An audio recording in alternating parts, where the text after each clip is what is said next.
Qué gusto es, mi amado hermano, que nos podamos reencontrar en esta tarde, siempre para compartir la palabra del Señor, para meditar en ella, para refrescarnos en ella, para que ella transforme nuestro corazón, transforme nuestra vida. Gracias damos porque en este tiempo, ya 4 meses casi de cuarentena, la iglesia ha podido seguir desarrollando desde su hogar sus actividades, sus cultos, los sermones que hemos podido compartir, las reflexiones.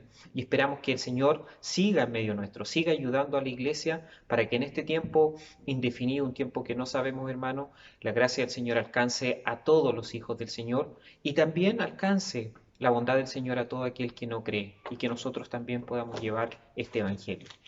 Ahora te invito, hermanos, a que puedas compartir conmigo la palabra del Señor. Hoy día vamos a ir a un nuevo mensaje del libro de Romanos. El corazón del Evangelio es la serie que estamos reflexionando y meditando. Y hoy día te invito a que abras tu Biblia conmigo y puedas leer desde donde tú estés, junto con tus seres queridos, o si estás solo, que Dios esté contigo en Romanos, en el capítulo 2, y vamos a leer desde el versículo 17 al 29 la palabra del Señor. Romanos capítulo 2, versículos 17 al 29. Te invito a que tú sigas la lectura conmigo. He aquí, tú tienes el sobrenombre de judío y te apoyas en la ley y te glorías en Dios. Y conoces su voluntad e instruido por la ley, apruebas lo mejor y confías en que eres guía de los ciegos, luz de los que están en tinieblas, instructor de los indoctos, maestro de niños, que tienes en la ley la forma de la ciencia y de la verdad. Tú pues que enseñas a otros, ¿no te enseñas a ti mismo? Tú que predicas que no se ha de hurtar, hurtas. Tú que dices que no se ha de adulterar, adulteras. Tú que abominas a los ídolos, ¿cometes sacrilegio? Tú que te jactas de la ley, ¿con infracción de la ley deshonras a Dios? Porque está escrito, el nombre de Dios es blasfemado entre los gentiles por causa de vosotros. Pues en verdad la circuncisión aprovecha si guardas la ley. Pero si eres transgresor de la ley, tu circuncisión viene a ser incircuncisión. Si pues el incircunciso guardare las ordenanzas de la ley, ¿no será tenida su incircuncisión como circuncisión? Y el que físicamente es incircunciso, pero guarda perfectamente la ley, te condenará a ti que con la letra de la ley y con la circuncisión eres transgresor de la ley. Pues no judío el que lo es exteriormente, ni es la circuncisión la que se hace exteriormente en la carne, sino que es judío el que lo es en lo interior, y la circuncisión es la del corazón, en espíritu, no en letra, la alabanza del cual no viene de los hombres, sino que viene de Dios. Te invito a que demos gracias, hermanos, por la palabra que dimos lectura. Dios bendito, enséñanos a ser guiados por ti. Ponemos delante de tu presencia nuestra vida, nuestro corazón, para que tú lo transformes. Abre nuestro ser, abre nuestro corazón, abre la disposición del corazón para entender tu palabra. Y guíanos, Señor. Te lo pedimos humildemente, te lo pedimos porque lo necesitamos. Abre nuestros oídos para escuchar tu palabra, abre nuestro corazón para entenderlo, abre nuestro ser completo para vivir y abre también nuestros labios para predicar y dar testimonio de tu evangelio. Ayúdanos, Señor, en esta tarde, en este culto, Señor. Ayuda el sermón de tu palabra y pon sabiduría en mis labios para poder compartir estas verdades tremendas, maravillosas, duras también, para que podamos caminar conforme a tu voluntad. En tu nombre bendito y poderoso lo pedimos todo, Señor. Amén. Mis hermanos, hoy vamos a ir a este texto, a comentar y a reflexionar en el texto que dimos lectura, debiendo, hermanos, entender, en base a lo que pudiste ver, hay una palabra que se repite comúnmente, que es la palabra circuncisión. Y quiero explicar a grandes rasgos, simplemente como para introducir. La circuncisión, hermanos, tú has escuchado, sabes, es una pequeña cirugía que se hacía en el órgano genital masculino eh, para, de alguna manera, representar el pacto que Dios había hecho con el pueblo de Israel. Y a través de ese pacto, todos los hombres, todos los varones a los 8 días eran circuncidados como señal de que ellos pertenecían al pueblo de Israel. aquel que no hacía esa circuncisión debía ser expulsado del pueblo. Es decir, la marca, la señal externa de la circuncisión era la representación de pertenecer al pueblo de Dios, al pueblo de Israel.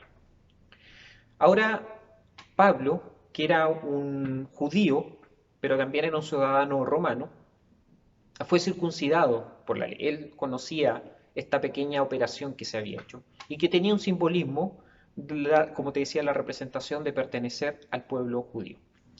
Pero hoy día Pablo nos quiere hacer y nos invita a una reflexión y a un llamado respecto a que nosotros debemos circuncidar nuestro corazón.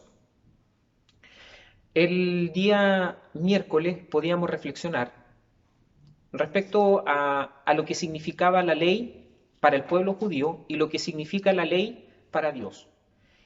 Cómo nosotros, hermanos, nosotros nos justificamos en nuestros actos, como Israel se justificaba diciendo que era el pueblo que había recibido la ley, se arrimaba a la ley, la hacía suya, y no estaba mal porque ellos recibieron la ley, pero no la estaban cumpliendo. Y la esencia de la ley, el objetivo de la ley, esta ley que si bien fue escrita para Israel, para que ellos la guardaran, pero que también es una ley que está impresa en el corazón de todos los hombres, es para que nosotros la llevemos y la cumplamos, para que hagamos su voluntad. Entonces, los verdaderos hacedores de la ley, ellos son los que serán justificados. Pero aquel que tiene la ley o como aquel que no la tiene y no vive en relación a ella, ya sea como una ley escrita o que esté escrita en el corazón, si vive en su pecado y no es justificado por el obedecer a la voluntad del Señor, va a ser condenado por su pecado. Pablo entonces sigue en esta misma línea, desde el versículo 17 al 29, ampliando esta temática. Y hay tres elementos que Pablo quiere mostrarnos en el texto. Hay tres puntos muy importantes que yo quiero que tú puedas ver y que rescatemos en esta reflexión y que nos ayude a pensar en cómo nosotros debemos vivir en la ley del Señor. Vivir en la ley del Señor, yo te decía que podrías pensar que una ley abrogada, una ley que anticuada, que quedó en el pasado, que es parte del Antiguo Testamento, pero que no es una ley que está vigente, el propio Cristo dice. Pero Cristo amplía esta ley y Dios cuando nos pide que nosotros cumplamos y hagamos sus mandamientos, no está restringiendo el hacer sus mandamientos, el conocer su voluntad respecto a esa ley escrita, la ley de Moisés, sino que está hablando de toda la palabra de Dios. Toda la palabra del Señor, por lo tanto, es ley para nosotros, esta ley santa, justa y buena. Lo primero que hace Pablo, fíjate en el versículo 17, es que él de alguna manera está llamando a los judíos a hacerles ver que ellos habían poseído, eran receptores de una bendición muy grande, de haber sido llamados el pueblo del Señor. Ellos recibieron el sobrenombre de judíos porque provenían de la tribu de Judá, pero tenían el sobrenombre de judíos y ellos se apoyaban en la ley porque eran el pueblo del Señor. Y por el hecho de ser el pueblo del Señor, por conocer sus mandamientos, Pablo pasa a mencionar algunas características que tiene este pueblo. Conocen la voluntad del Señor, son instruidos en la ley. Esto era indiscutible. Ellos eran el pueblo del Señor. El Señor había puesto, había en el monte Sinaí, Él entregó y Él mismo escribió las tablas de la ley, que nuevamente fueron restituidas, tú sabes, por Moisés luego de que él quebró las tablas de la ley cuando baja del monte, porque el pueblo estaba yéndose y transgrediendo el mandato del Señor y se habían vuelto al pecado. Entonces Pablo les dice, ustedes conocen la voluntad, han sido instruidos en la ley y además confías que eres guía de los ciegos, que eres luz de los que están en tinieblas, que eres instructor de los indoctos, o sea, personas que no tienen ningún conocimiento, que son ignorantes, son maestros de niños, es decir, de personas nuevas, personas que son jóvenes tal vez en el conocimiento de Dios, y que tienes en la ley la forma de la ciencia y de la verdad. Aquí Pablo podríamos pensar que está le está diciendo todas las características positivas que tiene el pueblo, que conocen la verdad, que han sido instruidos en la verdad y que a través de esa verdad ellos pueden enseñar a otros, que pueden ser luz y guía a otros. Entonces Pablo está diciéndoles estas características, pero se las está diciendo porque a través de ellas ellos mismos se condenaban. Y eso tú lo ves en los siguientes versículos. Tú que enseñas, ¿no te enseñas a ti mismo? Tú que predicas que no se adulterar, hurtas. Tú que dices que no se ha de adulterar, adulteras. Tú que abominas a los ídolos, cometes sacrilegio. Una de las características que tenía el pueblo de Israel es que, además de recibir la ley fue dada para cumplirla. El pueblo, hermano, en los tiempos de Cristo, en los tiempos de los apóstoles, habían introducido lo que se llamó la tradición oral de los ancianos. Leyes, hermanos, que fueron con el paso del tiempo, por costumbre que ellos fueron adquiriendo, ellos añadieron a la ley de Moisés o la Torá otras tradiciones.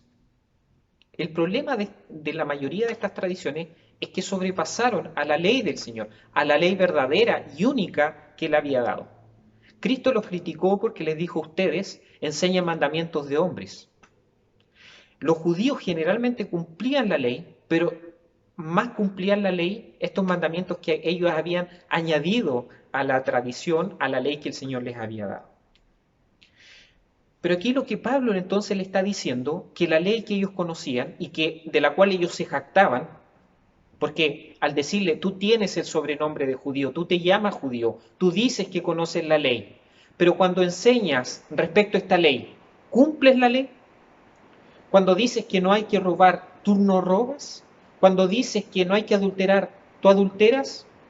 Cuando dices que no hay que cometer no hay que adorar a los falsos ídolos y abominas a los ídolos, ¿no cometes sacrilegio? El sacrilegio, hermano, es el robo de templos. A eso se refería. Robos de templos de las divinidades, que podía llevar incluso a la profanación. Era como un tipo de hurto sagrado, se llamaba antiguamente, y podía llevar, como te digo, a la profanación. Entonces los judíos que conocían la ley y que enseñaban esta ley, no la estaban poniendo en práctica.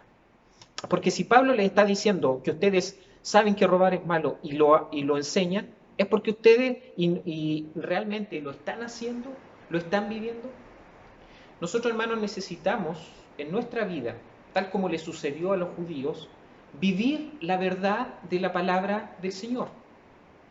Tú puedes leer la Biblia, y lo decíamos el miércoles, puedes conocer, tener conocimiento, también lo vemos en una reflexión, pero la verdadera sabiduría, hermano, el verdadero actuar y hacer la voluntad del Señor es tomar sus mandamientos y hacerlos tal como Él nos dice. Esa es la voluntad final del Señor, que tomemos su mandamiento, que si decimos que le amamos, los hagamos. Y ahí, hermano, es donde nosotros caemos, es ahí donde está nuestra deficiencia. Esa era la deficiencia del pueblo judío, que predicaba pero no practicaba. Y esa es la deficiencia que nosotros generalmente tenemos en nuestra vida, que predicamos y no practicamos. ¿Acaso cuando decimos, por ejemplo, debemos amarnos, estamos amando? Cuando decimos que debemos perdonar, ¿estamos perdonando? Cuando decimos que debemos tener comunión, ¿anhelamos la comunión? Que Dios, hermanos, nos perdone y que este deseo y este anhelo de perdón del Señor, esta petición de perdón por lo que hemos dejado de hacer, sea verdadero. Los judíos se jactaban. Los judíos llevaban una religiosidad externa espectacular, espectacular. Eran doctores, doctores de la ley, conocían la ley al revés y al derecho. Pero el Señor mismo los llama hipócritas. Una palabra fuerte, una palabra dura. También hoy día, hermanos, el Señor puede llamar a su iglesia hipócrita, porque lo que estamos predicando no lo estamos haciendo. Y lo peor de todo, hermanos, es que no solo nos engañamos a nosotros mismos, No solo engañamos a las personas, sino que estamos deshonrando el nombre del Señor y estamos haciendo que el nombre del Señor sea blasfemado entre los gentiles. Eso es lo que dice el versículo 24.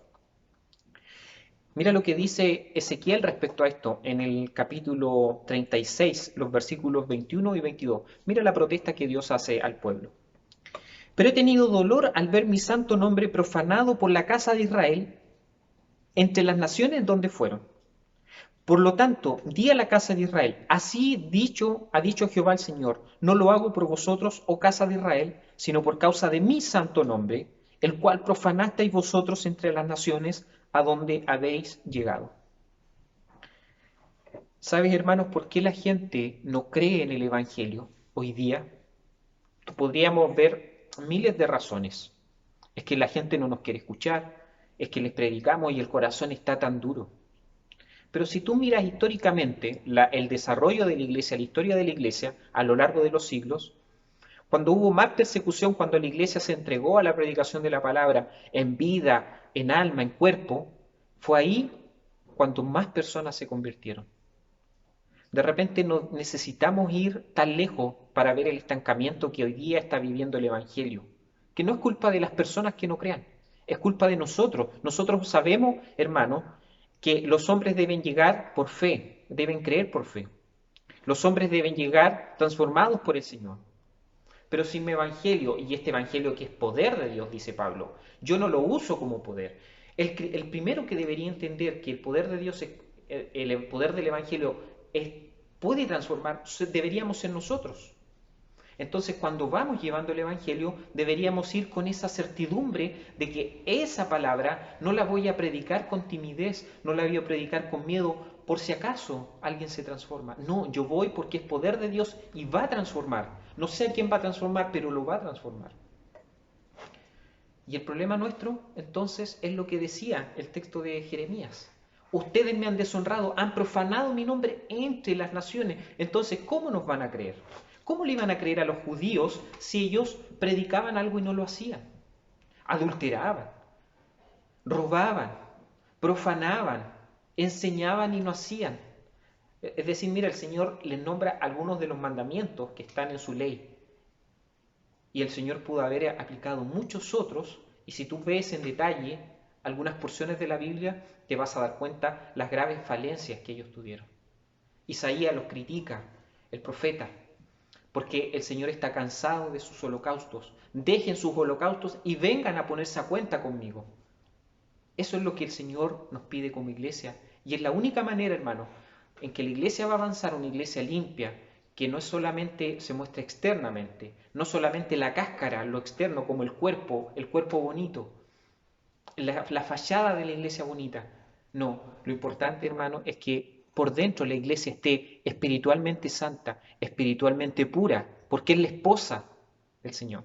Necesitamos sacar nuestro pecado y entregarnos al Señor, a la voluntad de Dios, para que realmente lo que prediquemos, lo que hablemos, sea lo que estemos viviendo.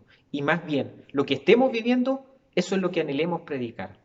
Generalmente, hermanos, predicamos lo que no estamos viviendo. Al final, queremos ser guías de ciegos y nosotros mismos somos ciegos. Y dice Cristo en Juan capítulo 8, dice que el ciego va a guiar al ciego y los dos van a caer al mismo hoyo. Sigamos adelante, mira lo que dice después. Ahora añade Pablo el elemento de la circuncisión. Por eso quiero que profundicemos en esto porque los judíos habían recibido dos cosas, la ley y habían recibido la circuncisión. La circuncisión fue entregada antes de que ellos recibieran la ley. Bueno, nosotros vimos el día miércoles que la ley no se restringe a la ley escrita. La ley es una ley universal que el Señor ha impuesto. La ley fue escrita para que el pueblo no la olvidara. Pero la circuncisión fue dada muchos años antes a través de Abraham como la señal del pacto, la entrada al pacto. Es decir, todo varón que se circuncidaba representaba físicamente, en lo externo, de que pertenecía a Israel, que era un israelita. Entonces, cuando el pueblo y precisamente por ese orgullo que el pueblo tiene de que son los conocedores de la ley, se basaron en que el resto eran incircuncisos porque así llamaban al resto de las naciones, son los incircuncisos, no son de nuestra nación. Ellos no tienen la ley, por lo tanto están fuera, porque así para el judío era literalmente aquel que no era ni tenía la ley ni que era circuncidado. Era una persona incircunciso, era un bárbaro. Pero, ¿qué es lo que nos dice la Biblia? Que si el incircunciso guardare las ordenanzas de la ley, aunque físicamente no estuviera circuncidado, dice que no será tenida su incircuncisión por circuncisión. Y el que físicamente es incircunciso, pero guarda perfectamente la ley, te condenará a ti. Mira lo que dice, que con la letra de la ley y con la circuncisión eres transgresor de la ley. No, si yo soy cristiano, mis padres son cristianos. Me bautizaron en la Iglesia Presbiteriana de Chile, me bautizaron en una iglesia cristiana, por lo tanto yo tengo el sobrenombre de ser un cristiano. Y lo peor, hermano, es que nosotros avalamos eso. No, si ese hermano se fue de la iglesia, anduvo vagando por el mundo, pero es un hijo del Señor. Hermanos, la Biblia es dura y por algo está este texto profundo. No es el que tiene la ley, no es el que está circuncidado, el justo ante Dios. No es aquel hombre que tiene una señal externa, el que agrada a Dios, al que tiene un eslogan. El verdadero judío, le dice, no es el que lo es exteriormente. Mira lo que está diciendo. Tú eres judío porque piensas que tienes la circuncisión, has recibido la ley. El verdadero judío es el que tiene la circuncisión interiormente, no en la carne, sino que en el corazón. Y esto, hermanos, no es algo nuevo que anuncia Pablo. En el Antiguo Testamento dice que el Señor va a poner un corazón de carne. Un corazón, va a sacar ese corazón duro y ese corazón Él lo va a circuncidar. Y hace un ruego el profeta.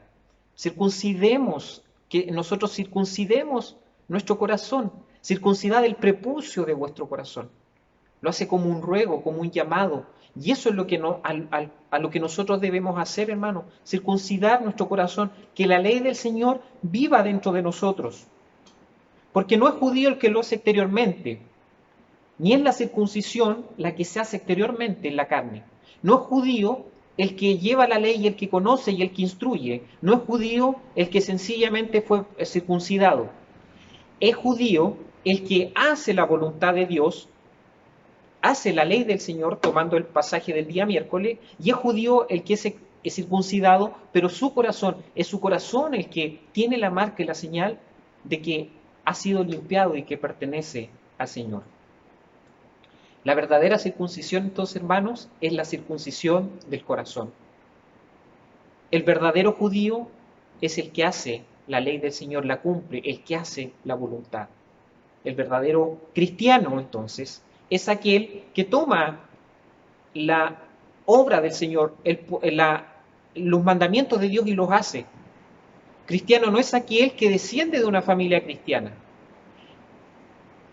Cristiano no es aquel que fue bautizado cuando pequeño y puede tener este sobrenombre de cristiano. Cristiano es aquel que ha sido bautizado, pero en el Espíritu Santo, porque el Espíritu Santo ha bautizado, ha cambiado su corazón. Cristiano es aquel que su corazón ha sido circuncidado, que su corazón ha sido marcado por la señal del Espíritu Santo que nos dice de que somos hijos de Dios. Entonces, hermanos, el verdadero cristiano es el que ha sido transformado en su corazón, no en la letra, no en la carne. Y esto es alabanza, dice, para el Señor. Alabanza que no viene de los hombres, sino que viene de Dios. La gloria, hermanos, debe ser para el Señor. Pero nosotros debemos meditar y debemos reflexionar y debemos entender que si tú y yo decimos que somos cristianos, debemos vivir bajo la voluntad del Señor. No aparentando, no teniendo esta capa, no teniendo esta carcasa, por así decirlo, que es bonita, pero por dentro está podrida. Porque sí, en nuestra vida muchas veces, hermano, está podrida. Necesitamos el Evangelio del Señor para ser transformado. Por eso es que el Evangelio es capaz de transformar a toda persona. Pablo le dice, ustedes creen que no necesitan el Evangelio, sí lo necesitan. El Evangelio es una necesidad para todos los hombres, porque el Evangelio transforma, porque en el Evangelio se revela la justicia de Dios para salvación al judío y también al griego. Es decir, ahora todos estamos metidos en el mismo saco, todos necesitamos de la salvación del Señor y todos los cristianos necesitamos vivir para esta salvación. Hermano, que Dios nos ayude, que Dios nos bendiga, que esta palabra te haga reflexionar, que me haga reflexionar en cómo estoy viviendo mi vida, cuántas cosas estoy viviendo externamente que no me inmutan, que no me causan ningún ruido, y cuántas cosas estoy enseñando que las enseño bonito, que aparento, pero que no las estoy viviendo. Y no se nos olvide, hermanos, de que, como dice el versículo 16, lo dimos lectura el miércoles, y con esto ya termino, que el Señor va a juzgar por Jesucristo los secretos de los hombres, conforme a mi evangelio. Si tú crees, hermanos, que algún pecado oculto, alguna cosa que hay en ti, el Señor se va a olvidar, cuando la Biblia dice que Él se olvida de nuestros pecados, ya no los saca en cuenta, está diciendo que el perdón redime todos nuestros pecados. Pero ¿qué pasa con los que no viven conforme a la voluntad del Señor? El Señor les va a sacar en cuenta su pecado porque no se arrepintieron. Y ahí, en esa situación, el Señor nos va a juzgar por tres cosas. Por lo que pensamos, dice, por lo que dijimos y por lo que hicimos. Y veíamos un día que gran parte de nuestros pecados están aquí, están en la mente, los pensamos. Tal vez no lo hicimos a cabo, pero los pensamos. Y es el 100% finalmente de nuestros pecados nacen de acá. Tal vez puedes decir el 50% logran llevarlo a la práctica.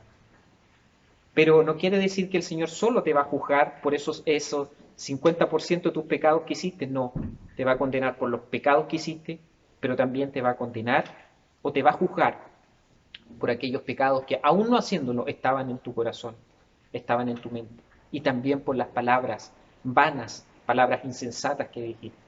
Que Dios nos ayude, que Dios nos bendiga, que nos ayude, hermanos, el Señor a comprender su verdad, su evangelio, y que este evangelio nos transforme para hacer cada día su santa y divina voluntad. Te invito a que nos oremos nuevamente, hermano.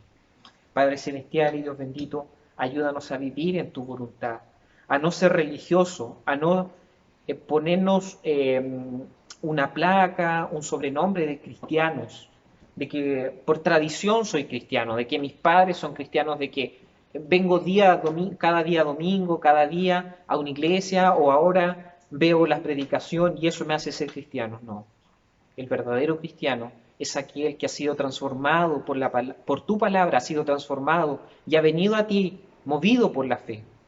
Yo sé, oh Dios, que muchas cosas en nuestra vida nos ha costado mucho cambiar, pero tú ves y tú nos amas y tú ves el esfuerzo, la santificación que estamos viviendo.